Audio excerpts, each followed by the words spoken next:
I want y'all to take a look at this and tell me what y'all thoughts are. All right. Got it on the screen. Don't make me say, oh yeah, we got the new background. It's fall. It's autumn, baby. So we got to have the autumn background. All right, let's get into this. So this is Trump speaking to farmers in Pennsylvania, just to give you context. And if they get in, your energy costs are going. Turn this up a little bit. There we go. Through the roof. And if they get in, your energy costs are going through the roof. Okay, they're going to go through the roof. You won't have a farm very long. I will tell you that. I just noticed behind me John Deere tractors. I know a lot about John Deere. I love the company, but as you know, they've announced. Hold on, gotta announce. So shout out to Faisal Gringo. How you doing? Uncompetitive was in here early. My bad for not acknowledging. Uncompetitive was in here early, 7:49. We appreciate that. Uncle Brother, this your first time catching it from live from the top. You're pumped. I'm pumped. Let's get it. Let's get it. Let's get it. So let's have an amazing show. Let's have an amazing show. All right, let me, since I interrupted, I'll run this back a couple seconds. There you go. And if they get in, your energy costs are going through the roof. Okay, they're going to go through the roof. You won't have a farm very long. I will tell you that. I just noticed behind me John Deere tractors. I know a lot about John Deere. I love the company, but as you know, they've announced a few days ago that they're going to move a lot of their manufacturing business to Mexico. I'm just notifying John Deere right now. If you do that, we're putting a 200% tariff on everything that you want to sell into the United States, so that if I win, John Deere is going to be paying a 200%. They haven't started it yet. Maybe they haven't even made the final decision yet, but I think they have. John Deere is going to, and anybody else that does this, because it's hurting our farmers, it's hurting our manufacturing. And if you do that, you're going to have a 200% tariff put on the product that. Yeah. This man just called out John Deere. John Deere is clearly a sponsor. Look at the back of the video. You see the John Deere tractors. He is calling them out live. He's calling them out live. While being at an event that they're sponsoring, he's calling them out and letting other people know that if you're going to take your company outside the United States, which is taking away jobs from Americans, and then try to sell your product just because you're right on the border, sell your product at the same price to those very same Americans where you just took away jobs from, nah, it's going to be a tariff. What he's doing, see, we talk a lot about using policy to incentivize a particular group of voters or to win over a particular group. What he's doing is using his leverage, using his power, and incentivizing people to want to keep those manufacturing companies, whatever they are, keep your companies in the United States, because that's going to keep jobs in the United States for Americans. And if you take your manufacturing elsewhere, then when you try to bring it back into the country, you're going to have a tariff on you. So you're trying to save money. That's not the way to go. Nah, commit to the country. Commit. This is what I guess this is what America first means. This is what America first means. And to just direct, I'm calling you out right now while you're here, and I'm letting everybody else know the energy that I'm on. So make sure that you keep those jobs in America. That's what I heard. Y'all tell me what y'all heard. You make in Mexico, right across the border. They think they're going to make product cheaper in Mexico and then sell it in for the same prices they did before, make a lot of money by getting rid of our labor and our jobs, and really a great name, because John Deere is a great name. I buy a lot of John Deere, tremendous. I'm one of their big customers. I buy a lot of John Deere product as a private person.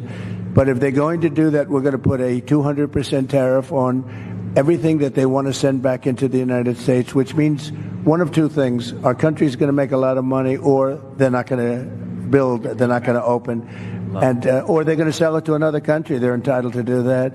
If they want to build in the country, in the United States, there's no tariff. You can go ahead and you can build in any one of the 50 states. You can go ahead. But if they don't want to do that, we're going to put a 200% tariff on John Deere. And you know what's going to happen? They're going to announce very shortly, if they think I'm going to win, or if I do win, they're going to announce that they're not going to build. Yo, how can y'all not appreciate this, man? I'm telling y'all. So there was a show the other day. I saw that the Young Turks were reviewing something that Stephen A. had mentioned, and Stephen A. got asked the question of why this particular group. I guess they're asking Stephen A. because he's black, but they said, why are young black men moving towards the moving away from the Democratic Party and moving towards Trump or the Republicans. This is why. And one of the things Stephen A. mentioned was how he communicates. And it's like, it's not the politically, we're not trying to hear all that BS. We want straight talk. And this is what's happening. Let's keep going. In Mexico. Mexico's taken a tremendous amount of our business, especially over the last few years with this group, because this group doesn't know what the hell they're doing. They have no idea what they're doing. Mexico is taking a lot of business, and a lot of it's done and financed by China. China is building massive car plants now in Mexico. And it's the same thing they're building. And a friend of mine builds car plants, and he said the biggest ones in the world are being built in Mexico. At the end of the day, and you know what I realized? That it's almost coming down between somebody who, a leader and a party. This is what it's kind of come down to. A party who's prioritizing America first and American jobs and American citizens and American benefits, compared to another party who knows that they're losing Americans. They're losing the American support. They're losing a lot of the people that have just been, backing them for whatever reason, because they are scared that the other side is evil, and they just continue to vote for the lesser two evils. And they're incentivizing, because they're losing this group, they're incentivizing people outside of America rather than the Americans. So you have one group, Donald Trump, he's prioritizing and using his leverage to, you can call it bullying, you can call it whatever you want. He's leveraging the American power and letting it be known that, hey, you're not going to just be doing certain stuff to benefit your company, which takes away from the American people. And then you got the other group that's bringing in and trying to give all these benefits to a lot of people that come here illegally, but just migrants coming in anyway because they want to win over their votes. But it comes at the expense of compromising certain things with the actual American people. That's how I see it. And, and maybe this is why it seems as if the Democrats and the liberals, they have to almost make you hate America, because that's how I used to be when I saw myself as on that side. That's how I used to be. I saw myself as somebody who hated America for this thing, for that thing, for all the things that were presented to me that I did not agree with, as I was seeing it through a particular lens that I was groomed to see it as, manipulated to see it as. So therefore, they have to create a group that does not like America. So therefore, when you hear somebody like Trump speak on this type of thing, which is clearly a positive thing for Americans, we don't care. We don't care. Because you show something like this to a Democrat or a liberal, somebody that just hates Trump, it doesn't matter. They're going to sit here. They'll say, well, they should be able to, like, they'll do anything to justify not liking him. They'll just say whatever, like, oh, I don't care. They can make it in. I don't even buy John Deere products like that. Like, you get what I'm saying? Clearly, this is something for, when you look at the back of this, it says Protecting America Initiative. But then you got a company like John Deere, which is not protecting American jobs.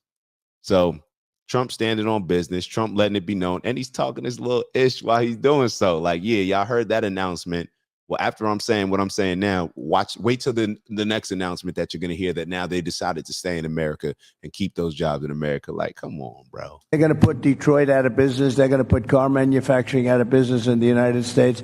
And I'm just telling everybody involved in this stuff, we're not going to rip off the United States anymore. We're going to put big tariffs on those cars that are coming in here at 100 to 200%, and they're no longer going to be competitive. So you better stay in Michigan, and you better stay in the areas that you're in right now. And what I really want you to do is come in and build your plants in this country and put our auto workers to work, because we've lost about 60% of our auto working business over the years, and we're going to get it all back, every one of them. We're going to get it all back, and we're going to get it back quickly, and we can control that so easily.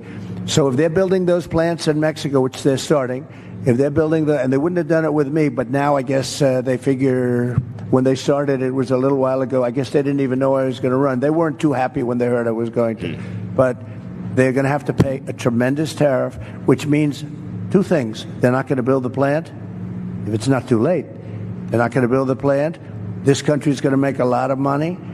or they're going to build the plant, but they're going to build it in the United States somewhere, and ideally a place like Michigan or South Carolina, where we have a lot of auto business. But we're not going to let that happen. But John Deere has got to understand that if they build in Mexico, if they start closing plants, in this case it was in Iowa, they're going to close a big plant and a couple of them, and that's just the beginning. The problem is that's just the beginning. Then all of a sudden you'll hear in a year from now they're going to do another one. All of a sudden they're not going to be in the country anymore. And all of a sudden other companies are going to be doing the very same thing in order to compete. Yeah. This is American pride, man. I feel proud. You feel me hearing something like this? This is American pride, man. I'm standing with Trump on this. They're going to have to pay a very big price to be able to sell that product into the All right, so we kicked it off with that one. All right, so let's move on to the second. So, I mean, he explained it very directly, and that's why sometimes, you can hear it when you hear Trump communicate compared to maybe Kamala or other politicians. It may take a little bit longer to decipher as far as what they're saying. Trump just says it. It is what it is. Very straightforward. Either you like it, you love it, you dislike it, but it is what it is. You understand exactly what he's saying. So that's the communication that I appreciate. All right, let's move on to Kamala Harris. Kamala Harris, she did an interview with the National Association of Black Journalists. It's Dak. Just want to thank you for checking out our video and visiting the OG Network. If you enjoyed the video, please make sure that you give us a like. And if you're looking to join a community of inspired individuals striving for purposeful abundance, subscribe. And if you're feeling real generous, share the video with some friends and family. All right, I'll see y'all soon. Ew.